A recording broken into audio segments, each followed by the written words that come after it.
முக்கிய செய்திகள். 5 ஆண்டுகளில் கிராம பகுதிகளை நாசப்படுத்திய திமுக காங்கிரஸ் கூட்டணியினர். கேப்டன் விஜயகாந்த் கண்டனம்.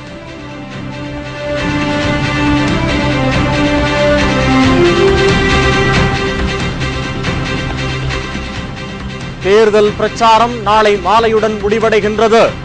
தலைவர்கள் இறுதிக்கட்ட பிரச்சாரம்.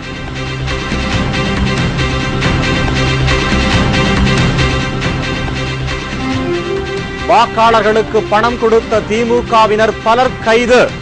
கட்டுக்கட்டாக பணம் சிக்கியது.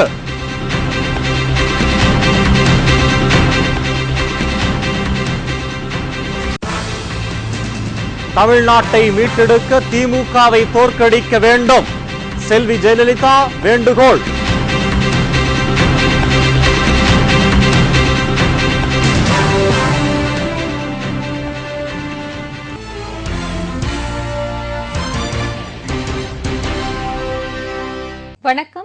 வணக்கம். விரிவான செய்திகள். திமுக காங்கிரஸ் கூட்டணியினர் இந்த 5 ஆண்டில் கிராமங்களை பெரிதும் நாசப்படுத்திவிட்டனர் என்று கேப்டன் விஜயகாந்த் கண்டனம் தெரிவித்தார். தனது ரிஷிவந்தியம் தொகுதியில் இன்று கேப்டன் விஜயகாந்த் தேர்தல் பிரச்சாரம் மேற்கொண்டார். சென்ற இடமெல்லாம் அவருக்கு மக்கள் உற்சாக வரவேற்பு அளித்தார்கள். சாலை வசதி இல்லாமல் குண்டும் குழியுமாக கிடந்த பாதைகள் வழியாக சென்று மக்களை சந்தித்தார் கேப்டன் விஜயகாந்த். அரியூரில் நடந்த பிரச்சார கூட்டத்தில் பேசிய அவர், திமுக ஆட்சியின் சாதனை 1,76,00,000 ரூபாய் ஸ்பெக்ட்ரம் ஊழல் செய்ததுதான் என்று குறிப்பிட்டார். சிவராஜ் ரோடா வச்சிருக்காரு.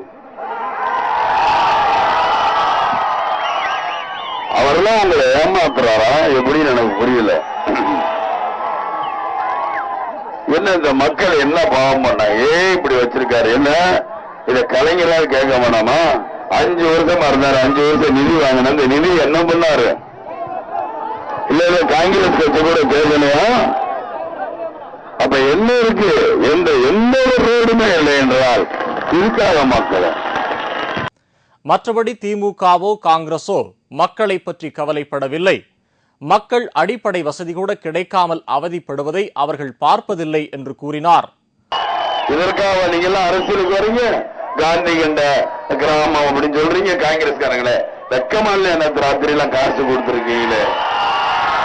இதை தட்டி கேட்க வேண்டி எஸ்பியும் கலெக்டரும் தூங்கிட்டு இருக்காங்க விழுப்புரத்துல. என்ன கூட கேட்க மாட்டீங்க. சாலை வசதி கூட இங்குள்ள மக்களுக்கு கிடைக்கவில்லை. அந்த அளவிற்கு இந்த பகுதி காங்கிரஸ் எம்எல்ஏ எந்த நலத்திட்டத்தையும் செயல்படுத்தாமல் இருக்கிறார் என்று விஜயகாந்த் குறிப்பிட்டார். இந்த ரோடு ரிஷிவந்தியம் ஒன்றியம் பூரா சுத்தியா, ரிஷிவந்தியம் தொகுதி பூரா சுத்தி வாங்கன்னு சொன்ன. அப்பதான் இவங்களுக்கெல்லாம் தெரியும். திமுக மந்திரியா இருந்தாலும் காங்கிரஸ் தலைமையா இருந்தாலும் இதுல அப்பதான் தெரியும் என்ன பண்ணிருக்காரு உங்க எம்எல்ஏ, என்ன பண்ணிருக்காங்க பாருங்க. நீங்க உள்ள தமிழக அரசு பல வண்ணங்களில் பேருந்துகளை விட்டு அதிக கட்டணம் வசூலிக்கிறார்களே தவிர மக்களுக்கு வசதி செய்து கொடுக்க வேண்டும் என்ற எண்ணம் அவர்களுக்கு இல்லை என்று அவர் கூறினார். ஒரு எம்எல்ஏ உங்களுக்கு எல்லாம் கலைஞர் பார்க்க மாட்டாரா? கொடுக்க மாட்டாரா? என்ன ரோடு போட்டியா போல கேட்க மாட்டாரா? இவரை விட்டாதான் தெரியும் இந்த ரோடுல என்ன எந்த அளவுக்கு மோசமா மக்கள் வாழ்க்கை நடத்திக்கிட்டு இருக்காங்க. என்ன இவரெல்லாம் எதற்காக முதலமைச்சர் சீட்ல உட்கார்ந்துகிட்டு இருக்காரு? என்னடா அப்படி கேட்கறங்க? கேவலப்பட்ட பொழப்பியா? மக்களோட கேவலப்பட்ட பொழப்பா இருக்கு. பள்ளிக்கூடம் செல்லும் குழந்தைகளுக்கு போதிய பேருந்து வசதி கிடையாது. சாலை வசதியும் இல்லை. 5 வருடமாக காங்கிரஸ் எம்எல்ஏ இந்த மக்களை பற்றி கவலைப்படவில்லை என்று கேப்டன் விஜயகாந்த் குற்றம் சாட்டினார். நான் கண்ணார பார்த்தேன். ரோடு இல்ல, சுகாதாரம் இல்லை, எந்த பஸ் வசதி பண்ணி கொடுக்கலங்க. பேர் தாங்க நேரு. இந்த போக்குவரத்துறை அமைச்சர் பேரு தான் நேரு. அவர் பேரை வச்சு ஏமாத்திக்கிட்டாலே கலர் கலரா பஸ் விட்டு கலர் கலர் இந்த மாதிரி தார் ரோடு போட்டோல மாத்திரம்னா பஸ் போகுது வருது. மக்கள் உள்ள இன்டீரியர்ல யாருக்கு போகுது? எந்த மக்களுக்கு போகுது? சிந்திச்சு பாருங்க மக்களே. திமுக மீண்டும் ஆட்சிக்கு வரக்கூடாது, அதை படுதோல்வி அடைய செய்ய வேண்டும் என்று கேட்டுக்கொண்ட கேப்டன் விஜயகாந்த் தனக்கு ஒரு சந்தர்ப்பம் அளிப்பதன் மூலம் இந்த தொகுதி மக்களுக்கு அடிப்படை வசதிகளை செய்து கொடுக்க முடியும் என்று உறுதியளித்தார். 5 தடவை எம்எல்ஏ ஒரு தடவை கூட ரோடு போல ஒரு கண்ணுக்கு கொஞ்சமா தார் தெரியணும். தார் ரோடு இதுதான் தாரே தெரியாத ஒருத்தர் இன்னைக்கு வச்சிருக்காரு. எவ்வளவு கேவலமான அரசியல் பண்ணிக்கிட்டு இருக்காங்க. இந்த சிவராஜா இருக்கட்டும், கலைஞரா இருக்கட்டும், என்ன கேவலமான ஒரு அரசு. மக்களே, எனக்கு ஒரு சந்தர்ப்பம் கொடுங்க. உங்களை எல்லாம் கெஞ்சி கேட்டுக்கிறேன் மக்களே, எனக்கு ஒரு சந்தர்ப்பம் கொடுங்க. நான் வந்தோடனே சொன்னேன், ஆதி ஸ்ரீரங்கம் கோயிலுக்கு முன்னாடி சொன்னேன், நாமினேஷன் தாக்கல் பண்றது நிச்சயமாக ரோடு நிச்சயமாக சரி பண்ணப்பட மாதிரி, ஸ்கூல் குழந்தைங்க போறதுக்கு பஸ் ஏற்பாடு பண்ணி தரப்படும். அதே மாதிரிதான் 3 பிரிட்ஜ் நான் போடுறேன். 3 பிரிட்ஜ் ரிசீவ் முக்கியமான பிரிட்ஜ் நாங்க அந்த 3 பிரிட்ஜையும் போடுறேன். அதோட சுகாதாரம் இதை முதல்ல செய்வோம், அப்புறம் பின்னாடி ஒன் பை ஒன்னாக பண்ணுவோம். சும்மா அள்ளி எல்ஐசி பில்டிங் மாதிரி 14 நான் செய்தேன், 2 ஒண்ணு கூட செய்யாம இருக்கக்கூடாது. ரிஷிவந்தியம் தொகுதியில் பிரச்சாரம் மேற்கொண்டுள்ள கேப்டன் விஜயகாந்த் நாளை பகல் 2:30 மணிக்கு ரிஷிவந்தியம் தேரடி மைதானத்தில் நடைபெறும் தேர்தல் பிரச்சார பொதுக்கூட்டத்தில் உரையாற்றுகின்றார். இதில் கூட்டணி கட்சி நிர்வாகிகளும் பங்கேற்க உள்ளனர். தமிழக சட்டப்பேரவை தேர்தலுக்கான பிரச்சாரம் நாளை மாலை 5 மணியுடன் முடிவடைகிறது. இன்னும் ஒரு நாளே இருப்பதால் கட்சித் தலைவர்கள், வேட்பாளர்கள் உச்சகட்ட வாக்கு சேகரிப்பில் ஈடுபட்டுள்ளனர். தமிழகத்திற்கு சட்டப்பேரவை தேர்தல் வரும் 13ஆம் தேதி நடைபெறவுள்ளது. இதையொட்டி 234 தொகுதிகளிலும் கட்சித் தலைவர்கள் மற்றும் வேட்பாளர்கள் பிரச்சாரம் செய்து ஓட்டை சேகரித்து வருகின்றனர். தேமுதிக, அதிமுக தலைமையிலான கூட்டணிக்கு ஆதரவாக கேப்டன் விஜயகாந்த், செல்வி ஜெயலலிதா, கம்யூனிஸ்ட் கட்சிகளின் மாநில செயலாளர்கள் ஜி. ராமகிருஷ்ணன், தா. பாண்டியன் ஆகியோர் தமிழகம் முழுவதும் பிரச்சாரம் செய்து வருகின்றனர். பாஜக வேட்பாளர்களை ஆதரித்து கட்சியின் தேசிய தலைவர் நிதின் கட்கரி, சுஷ்மா ஸ்வராஜ், வெங்கையா நாயுடு உள்ளிட்டோர் பிரச்சாரத்தில் ஈடுபட்டனர். திண்டுக்கல்லில் அத்வானி இன்று பிரச்சாரம் செய்கிறார். அரசியல் கட்சியினரின் அனல் பறக்கும் பிரச்சாரம் நாளை மாலை 5 மணியுடன் ஓய்கிறது. இன்னும் ஒரு நாளே எஞ்சியிருப்பதால் கட்சித் தலைவர்களும் வேட்பாளர்களும் தொகுதிகளை முற்றுகையிட்டு உச்சகட்ட பிரச்சாரத்தில் ஈடுபட்டுள்ளனர். தேமுதிக நிறுவன தலைவர் கேப்டன் விஜயகாந்த் இன்று விழுப்புரம் மாவட்டத்தில் பிரச்சாரம் செய்து வருகிறார். அதிமுக பொதுச் செயலாளர் செல்வி ஜெயலலிதா இன்று தென்சென்னை மாவட்டத்திற்கு உட்பட்ட தொகுதி முழுவதும் சென்று வாக்கு சேகரித்து வருகிறார். நாளை மாலை 5 மணிக்கு பிறகு கூட்டம், ஊர்வலம், வாகனங்களில் சென்று பிரச்சாரம் செய்வதற்கு தடை விதிக்கப்பட்டுள்ளது. மேலும் மைக் செட், ஒலிபெருக்கி மூலமும் பிரச்சாரம் செய்யக்கூடாது. அவ்வாறு செய்தால் கடும் நடவடிக்கை எடுக்கப்படும் என்று தேர்தல் ஆணையம் எச்சரித்துள்ளது. அதே நேரத்தில் வீடு வீடாக சென்று வாக்கு சேகரிக்கவும், பூத் ஸ்லிப் வழங்குவதற்கும் அரசியல் கட்சியினருக்கு அனுமதி வழங்கப்பட்டுள்ளது. மதுரையில் திமுகவினர் ஓட்டுக்கு பணம் பட்டுவாடா செய்வதை தடுக்க முயன்ற பொதுமக்கள் மற்றும் எதிர்க்கட்சியினர் மீது கொலைவெறி தாக்குதல் நடத்தினர். மதுரை மத்திய தொகுதியில் நேற்றிரவு திமுகவினர் பணம் பட்டுவாடா செய்து கொண்டிருந்தனர். இதனை அறிந்த தேமுதிக தொண்டர்கள் தேர்தல் அதிகாரிக்கு தகவல் தெரிவித்தனர். இதனால் ஆத்திரமடைந்த மதுரை மத்திய தொகுதி 35வது வார்டு முன்னாள் திமுக கவுன்சிலர் மற்றும் அவரது அடியாட்களை கொண்டு அங்கிருந்த தேமுதிக தொண்டர்கள் பொதுமக்கள் மீது கொலைவெறி தாக்குதல் நடத்தினர். இதனால் அந்த பகுதி மக்கள் சாலை மறியலில் ஈடுபட முயன்றனர். இந்த தகவல் அறிந்த போலீசார் அங்கு விரைந்து வந்து உரியவர்கள் மீது தக்க நடவடிக்கை எடுக்கப்படும் என்று உறுதியளித்த பின்னர் பொதுமக்கள் சாலை மறியலை கைவிட்டனர். கம்பம் சட்டமன்ற தொகுதியில் வாக்காளர்களுக்கு ஓட்டுக்கு பணம் பட்டுவாடா செய்த திமுகவை சேர்ந்த 3 பேரை போலீசார் கைது செய்தனர். கம்பம் சட்டமன்ற தொகுதியில் உள்ள கிராமங்களில் திமுகவினர் தோல்வி பயத்தின் காரணமாக ஓட்டுக்கு பணம் பட்டுவாடா தீவிரமாக செய்து வருகின்றனர். அதன்படி அம்மாப்பட்டி கிராமத்தில் வாக்காளர்களுக்கு ஓட்டுக்கு 200 ரூபாய் வீதம் பணம் பட்டுவாடா செய்து வந்தனர் திமுகவினர். தேமுதிக கூட்டணியினர் தடுத்து போலீசாருக்கு தகவல் தெரிவித்தனர். இந்த தகவலை அறிந்த உத்தமபாளையம் போலீசார் சம்பவ இடத்திற்கு சென்று பணத்தை பறிமுதல் செய்தனர். சம்பந்தப்பட்ட திமுகவினரை கைது செய்து விசாரணை மேற்கொண்டு வருகின்றனர். தமிழ்நாட்டை மீட்டெடுக்க திமுக ஆட்சியை அகற்ற வேண்டும் என்று செல்வி ஜெயலலிதா கூறியுள்ளார். அதிமுக கூட்டணி கட்சிகளின் வேட்பாளர்களை ஆதரித்து செல்வி ஜெயலலிதா சென்னையில் பல்வேறு இடங்களில் பிரச்சாரத்தில் ஈடுபட்டார்.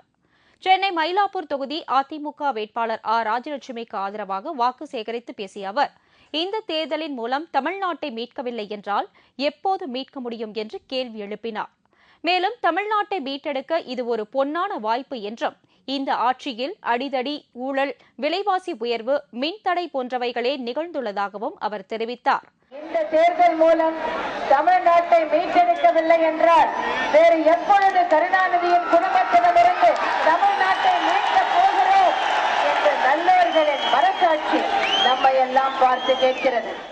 தனது ஆட்சி காலத்தில் தன்னுடைய குடும்ப உறுப்பினர்களுக்கு பல்வேறு பதவிகளை வாங்கிக் கொடுத்ததே கருணாநிதியின் 5 ஆண்டு கால சாதனை என்று செல்வி ஜெயலலிதா குறிப்பிட்டார். ஊழல் சாம்ராஜ்யத்தை வேரோடு பிடுங்கி எறிய வேண்டும் என்றும், ஒரு குடும்பம் மட்டுமே வளமாக வாழ 7 கோடி மக்கள் துன்பப்படலாமா என்றும் அவர் கேள்வி எழுப்பினார். ஸ்பெக்ட்ரம் ஊழலில் 1,80,000 கோடி ரூபாய் தேச சொத்தை கொள்ளையடித்த கருணாநிதி கும்பலுக்கு தமிழ்நாடு என்ன தண்டனை கொடுக்க போகிறது என்பதை தெரிந்து கொள்ள இந்த நாடே காத்திருக்கிறது. தன்னுடைய ஆட்சி காலத்தில் ஏராளமான நலத்திட்ட உதவிகள் செய்யப்பட்டுள்ளதாகவும், சட்டம் ஒழுங்கு காக்கப்பட்டதாகவும் ஜெயலலிதா சுட்டிக்காட்டினார். அசாமில் 64 சட்டப்பேரவை தொகுதிகளுக்கான 2ஆம் கட்ட தேர்தல் நாளை நடைபெறுகிறது. இந்நிலையில் அங்கு ராணுவத்தினர் பலத்த பாதுகாப்பில் ஈடுபட்டுள்ளனர். அசாமில் 126 சட்டமன்ற தொகுதிகள் உள்ளன. அவற்றில் முதல் கட்டமாக 62 தொகுதிகளுக்கு கடந்த 4ஆம் தேதி தேர்தல் நடைபெற்றது. அதில் 70% வாக்குகள் பதிவாகி இருந்தது. இந்நிலையில் அங்கு பிரதான எதிர்க்கட்சிகள் தங்கள் தேர்தல் பிரச்சாரத்தை நேற்றுடன் முடித்துள்ளன. இந்த தேர்தலில் வன்முறை சம்பவங்கள் நடைபெறாமல் இருக்க ராணுவத்தினர் பலத்த பாதுகாப்பில் ஈடுபட்டுள்ளனர். அரசியல் சட்டத்தை விமர்சித்த இந்தி நடிகர் அனுபம் கேரின் வீட்டை குடியரசுக் கட்சியினர் கல்வீசி தாக்கியுள்ளது மும்பையில் பெரும் பரபரப்பை ஏற்படுத்தியுள்ளது. சமூக சேவகர் அண்ணா ஹசாரே உண்ணாவிரதம் தொடர்பாக இந்தி நடிகர் அனுபம் கேர் தனியார் தொலைக்காட்சி ஒன்றிற்கு பேட்டியளித்தார். அதில் இந்திய அரசியல் சட்டத்தில் லஞ்சத்தை ஒழிப்பதற்கு சரியான உட்பிரிவு இல்லை என்று விமர்சித்திருந்தார். இது மராட்டிய மாநிலத்தில் கடும் சர்ச்சையை ஏற்படுத்தியதோடு மராட்டிய சட்டசபையில் உரிமை மீறல் பிரச்சினையும் எழுப்பப்பட்டது. அதில் இந்திய அரசியல் சட்டத்தை அனுபம் கேர் விமர்சித்ததன் மூலம் அரசியல் சட்டத்தை உருவாக்கிய அம்பேத்கரை அவமதித்து விட்டார் என்று ஒரு தரப்பினர் புகார் கூறினார்கள்.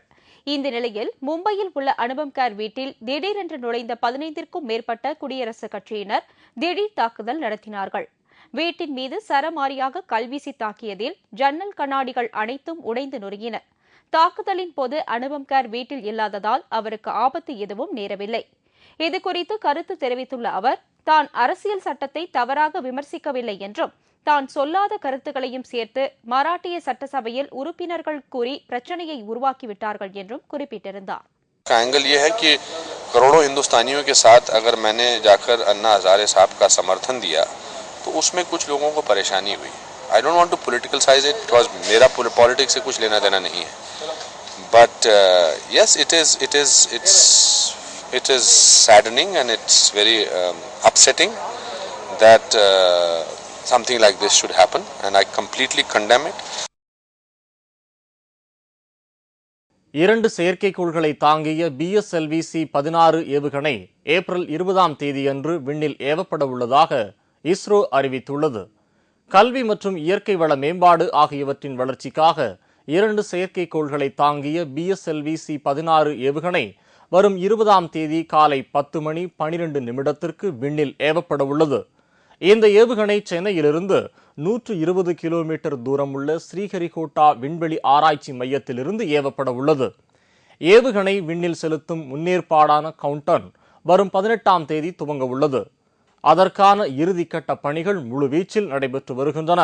BSLV-C-16 என்ற இந்த ஏவுகணை 1206 கிலோ எடையிலான செயற்கைக்கோள்களை தாங்கிச் செல்லக்கூடியது என்று இஸ்ரோ அறிவிப்பு வெளியிட்டுள்ளது.